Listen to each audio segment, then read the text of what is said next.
Well, welcome to another episode of 42nd Street Pete's Grindhouse. I've been on a crime film kick lately for some reason. I did a couple before. I just watched something I hadn't seen in years. It's not really a crime film, but I saw two films back to back, so I may as well talk about it. 1963's The Cincinnati Kid with Steve McQueen, Edward G. Robinson, Rip Torn, Carl Malden, Jack Weston, and some others. And this is a period piece about stud poker tournaments, high stakes stud poker games back in the day. And Edward G. Robinson is the king. He's the king of the stud poker tournaments, Yancy Howard.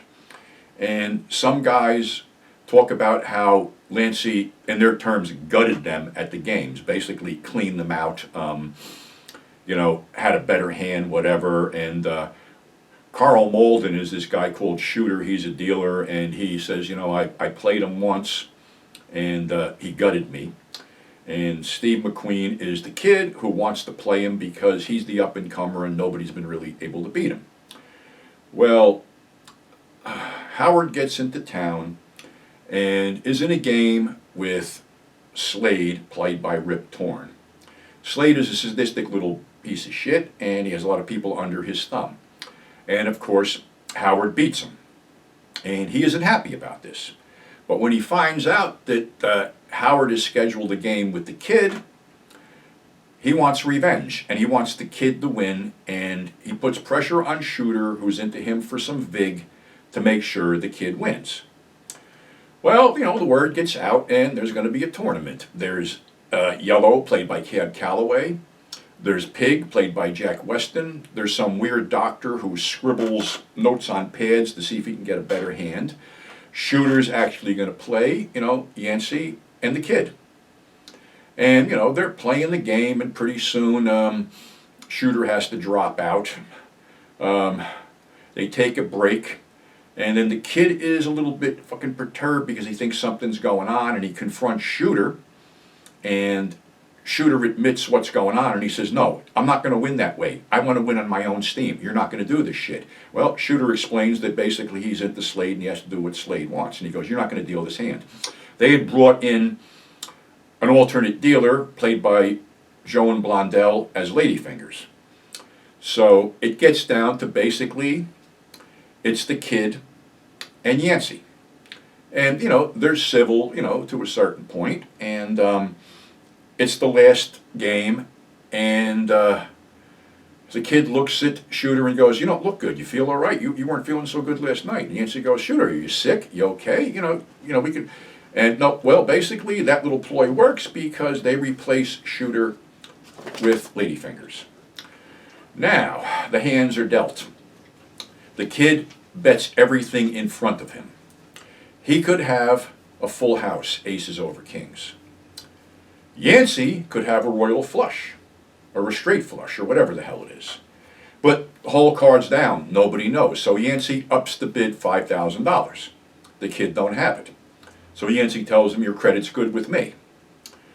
Well, there's also a little romantic shit going on here, but that sort of detracts from the action. So anyway, the two whole cards are flipped.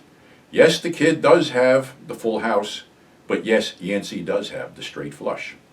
So Yancy looks at him and he goes, you know something, kid? Doesn't matter. As long as I'm around, you'll always be second best. And basically the kid winds up leaving and goes into the arms of his girlfriend, played by Tuesday Weld, who he had dissed a while ago, and had caught him in the arms of Anne Margaret, who basically is Shooter, I think it was Slade's girl maybe, but anyway, the whole Anne Margaret thing detracts from the whole thing. Edward G. Robinson said in his autobiography that at 72 years old, the Yancy Howard character was as close to the real Edward G. Robinson as you could get. Edward stayed solvent up until, I guess, his last film. He was always in demand. His last film, I believe, was Soylent Green with Charlton Heston. He was also in Grand Slam with Janet Leigh and Klaus Kinski. And I believe McKenna's Gold also. He was one of a cast of veteran actors who were wrapped up in that whole thing, which I have to rewatch because for all the stars in it, they didn't stay in it too long. The other film I watched was 1973's Charley Varrick with Walter Matthau, directed by Don Siegel. Basically, it's almost like The Outfit, where Matthau and company hit a bank owned by the mob, and there's a lot more money in there than there's supposed to be. And of course, during the robbery, his wife is accidentally shot. One of his guys is shot, so it leaves only him and this young guy played by young Andrew Robinson. And Andrew Robinson is all for splitting up the money and taking off, where Charley is like, okay, this is mob money, they're going to want it back, and I don't know what to do. Well, basically, the mob, played by, the higher-up is played by John Vernon, hires Molly, a hitman, played by Joe Don Baker, to go get the money back. Of course, everybody who Charley Varrick gets involved with to get ID to get out of the country and stuff, like Sherry North is a forger, and he goes to her to basically get a passport to get out of the country. Prior to that, he's gone to a gun shop guy named Tom, and all these people are really eager to roll him over to Molly for money. So basically, Molly goes to where he lives, where the Andrew Robinson character has been drinking his ass off, and that character really doesn't know where the money is because Varrick didn't trust him enough to leave the money where he can know where it is. So basically, he is tortured by Molly and left for dead. Varrick gets a hold of the John Vernon character, and they're going to make a deal to give the money back. And there's a little double cross at the end where Molly is looking, and Molly is suspicious of a double cross, but while he's watching John Vernon and Varrick talk, Varrick hugs John Vernon a lot, leaving Molly to believe that they're in cahoots. So basically, he kills John Vernon, gets the drop on Charley Varrick and asks where the money is, and Varrick tells him the money is in the trunk of that car. Well, that ain't all that's in the trunk of the car. It's rigged with fucking dynamite, and when he opens it up, he sees the body of Andrew Robinson, and the car blows up, taking him away, and then Varrick escapes with the rest of the money. Wasn't a bad film, but the problem was, according to Don Siegel, that Walter Matthau pretty much shit all over the film and wouldn't support it, and it tanked at the box office. It's not bad, but this was one of the first times that Matthau veered off from his comedy stuff into drama. And it was also out that Matthau was a gambler, a bad gambler, who got excited to lose for whatever, and there was some kind of bet that Siegel made him like $1,500 or something, that this film would do worse at the box office than Mathau's last film or something like that, but sort of tanks the whole thing. I mean, it's an okay film, it's got some okay characters, but it's obvious that Matthau really doesn't want to be there and makes no bones about it.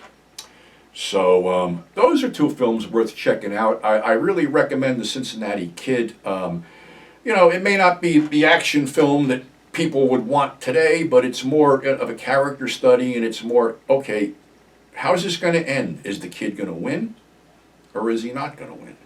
That's the whole thing. Oh, and another little point here, that Sam Peckinpah was originally set to direct this film, but he was doing something with Sharon Tate in a semi-nude scene, which tweaked the producer, Marty Rasinoff, off a little bit, where basically he had Sam fired, and in firing Sam, he sort of got a little blackball until he got the Wild Bunch. It's also noteworthy to say that Strother Martin said he was cast in the film, but also was fired the same time that Sam was. So, like I said, definitely worth checking out both films, and I will be back with more stuff in the not-too-distant future. So until then, I thank the new subscribers for tuning in, thank the old subscribers for sticking with us. And I can announce something right now, that the new issue of Grindhouse Resurrection should be available within the next couple weeks. And the mystery interview that I promised is Bill Winkler. Bill Winkler is the son of Robert Winkler, who was Little Bobby Winkler in the original R-Gang comedies.